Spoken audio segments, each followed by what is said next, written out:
Alors, la spécificité qui est la nôtre, c'est que nous sommes dans une région qui est une région frontière, puisque sur Nice, à la frontière franco-italienne. Donc, on a des problématiques qui sont bien évidemment des problématiques complexes de personnes qui arrivent sur le territoire français, qui en sont refoulées. Et notre propos en ce qui nous concerne, c'est de faire en sorte que leurs droits soient respectés, tant à la frontière que ensuite lorsqu'elles sont sur le territoire français. Mon propos a été surtout de dire que,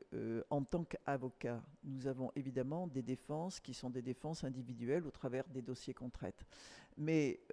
si on veut vraiment être une garantie des droits fondamentaux, si on veut vraiment faire que les droits de l'homme soient respectés et les promouvoir, moi je pense qu'il faut une défense collective, c'est-à-dire des avocats alliés avec des partenaires associatifs pour faire des vrais constats, pour faire de vraies bagarres, des vraies batailles documentées et faire en sorte de faire progresser le droit. Et c'est cette combinaison entre ce que nous pouvons apporter, nous,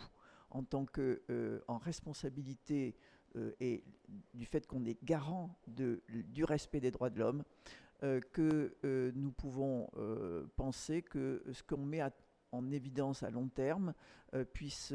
permettre de poursuivre cet objectif.